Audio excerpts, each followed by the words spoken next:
What's up everybody, it's Robin Gaming here. So, as I usually do at the end of every year, I will be once again doing a top 25 PS4 games video and also a video where I share with you, my most anticipated games coming up in the next year. But seeing as that's still quite a few months away, I thought in this video I'd kind of focus just on the PlayStation side of things and give you what right now I would say my 5, most anticipated, the real must-have PS4 exclusives are, in my personal opinion. It's just gonna be my list, of course, so make sure to share with me your list in the comments. But I actually had lots and lots of trouble of making this list because over the next, 2 or maybe even 3 years, there's just some real big gems that are going to be releasing, I feel. And the fact that I had to leave out games like Spiderman, Detroit Become Human, Days Gone, and even Persona 5 and Final Fantasy 7 Remake, the reason I had to leave some of them out is because, either I just wasn't as interested in them, or simply because, the 5 games that I'm gonna mention here, I'm even more looking forward to, and that says a lot. The quality of exclusives coming out over the next period of time is looking to be really, really good in terms of the PS4 exclusive. So, with that being said, as I said, those were the honorable mentions, I guess. Let's get into this actual list of the 5, for me, must-have games that I'm looking forward to a lot. So then we're starting off immediately at number 5, and for me that's Horizon Zero Dawn. This may be, higher for some other people out there, but personally I would still say number 5 is a great spot, and everything we're seeing from that game, I've heard people say that they feel like Horizon could be one of the real next big PlayStation flagship franchises, and I completely agree with that. It's looking to be amazing, and it's always like, Guerrilla Games, they're from the Netherlands, of course. I have to support them in a way, and I mean, the game looks really, really good, and it feels kind of a shame that in the past they always had to stick to Killzone, and granted, those were good games, but it felt like with the talent that they have at that studio, they could do something better than that, and I feel like Horizon Zero Dawn is really looking to be that type of game where, you're gonna see that qualities really come through that game. And if there's one thing I'm kind of afraid of right now, or maybe even two things, it's first of all the story, because they've never really had great stories in that game, so I wonder if Horizon will be able to tell a really interesting story. And the second thing is that I'm afraid it might kind of fall into the Ubisoft style open world genre, where you're gonna be having lots of these specific type of quests, and what we saw in the most recent demo where basically, Aloy was climbing this robotic, animal, and it looked amazing and stuff, but as soon as you climb on top of it, you unlock kind of like a part of the map, right? You unlock, or you can see what's actually there in front of you on the map, just like they do with the Assassin's Creed games. And there I was kind of like, oh, are we gonna have exactly this again that we're used to from so many open world games already? So those are, I guess, my two biggest fears right now, but apart from that, Horizon's looking to be absolutely awesome. Then at number 4, I am putting Crash Bandicoot Remastered, and this is going to be probably an exclusive. They haven't, I think, confirmed it yet, but it's pretty sure because, of course, the original 3 games were exclusive to the PS1, so Sony has those rights and Activision is helping them out to actually, make them happen remastered on PS4, remade, whatever you want to call it. We're going to kind of have to wait and see what it's going to be. This is the thing, Crash Bandicoot was a franchise or a series that back in the days on PS1, when it was in its real glory days, I missed out on it. I never played those games originally on the PS1. I recently went back to it on PS3. I played the original Crash Bandicoot and I enjoyed it, but it did feel in a way also a little outdated coming in as a newcomer now this time. So just the fact that they're going to remake them, I'm a giant fan of platformers and I feel like we're just not getting enough of them. Crash Bandicoot Remastered, definitely, a collection that you'll want to keep your eyes on, and if they're really gonna like completely remake it and stuff to the point where it feels like a new game,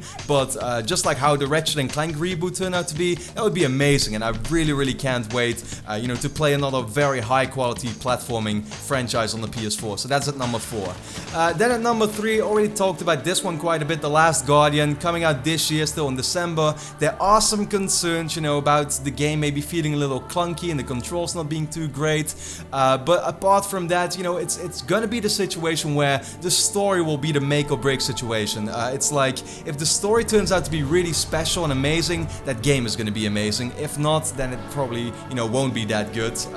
But from everything I've seen so far in the trailers and, you know, just the fact that there's something special about this game. It's made from the people that made Shadow of the Colossus, that made Ico, these games that are looked at as some of the best of all time. You gotta have hope, at least, in The Last Guardian to turn out really awesome, even with the trouble that they had along the way of, you know, developing the game for like, what, 8 years or something. So, yeah, number 3 for me, The Last Guardian. Now, then we get to the number 2, of course, and this is a game that was recently revealed. It's a pretty safe bet in a way, but at the same time they're doing some really interesting stuff with it. God of War. You know, I recently played God of War 3 Remastered on the PS4. Was my very first actual God of War game that I played. I did play a bit of the other ones, but I never really beat them or was too interested. God of War 3 I very much enjoyed, and with this new one, what I especially like about it is that it's looking to pretty much be not completely like what the original God of War games were, right? Like the gameplay is much more in your face. It's a very third-person view instead of, you know, top-down in a way almost that the original God of War games were. And then they're also looking to really add a cool story to it, where Kratos was a character that was a little generic in a way, and you couldn't really feel for him too well in those original games. And what they're doing here now, they seem to be taking some influences from Naughty Dog style games with The Last of Us and stuff, and also maybe even Tomb Raider with the way the world is handled and everything, where you can, it looks to be like you can backtrack to certain campsites and stuff. But I really like that they're gonna add a more meaningful story to it this time around, and combat that's more in your face, brutal, maybe sort of like Dark Souls style in a way. It's just looking to be absolutely awesome, and the reveal was amazing at E3 2016. I cannot wait for this new God of War. It's the first game I'm actually, or the first time I'm actually like super excited for a God of War game, so that's really, really nice to see, and it's immediately at my number 2 spot, you know, for that. And then finally my number 1 for the must-have, I guess, PlayStation exclusives, or at least the ones I'm just looking forward to the most. I have talked about this already in the past, so some of you might know it. You know, when I played Metal Gear Solid recently, it just became a series that now I look at as being one of my favorite series of all time. I truly enjoyed it, and now I look at Kojima and I just see that he has lots of talent to make these awesome games with great stories and even addictive gameplay like we saw with Metal Gear Solid 5, and therefore I just have to be excited for Death Stranding, even with the fact that it's probably not going to be releasing anytime soon, and that what we saw so far is just a trailer that doesn't show us anything about the gameplay. Granted, he did recently reveal it's going to be an open world game again, with probably still a very big emphasis on story. Death Stranding just has something special. That trailer felt special, it really did, with the music and everything, and just the setting that the game takes place in. There's so much intrigue there, and so much where I'm just thinking about it constantly, like, what exactly is that game gonna be? And I feel like in the end, with the track record that Kojima has, there's no way that game is not gonna be, you know, amazing or something. Like, it is gonna be good both gameplay wise and story wise. I'm 100% sure of that already. I would bet on that right now. And so just with the premise alone, Death Stranding right now has me the most excited already, and I cannot wait to see more about the game being unveiled over the next, you know, few years. With, yeah, you know, it looks like the game will be releasing sometime in 2018, so it's still quite far away, but I think the wait will definitely be worth it. So with that being said, this was my top 5 most anticipated PS4 exclusives right now, the real must-have I feel that you should be, you know, looking into as well for sure. And then for now, I just want to know, you know, your list in the comments, so make sure to tell me which PlayStation 4 exclusives you are looking forward to. And then for now, hope you enjoyed the video, of course. Leave a quick like, really helps out my channel. And then thanks a lot for watching. I hope to see you again next time.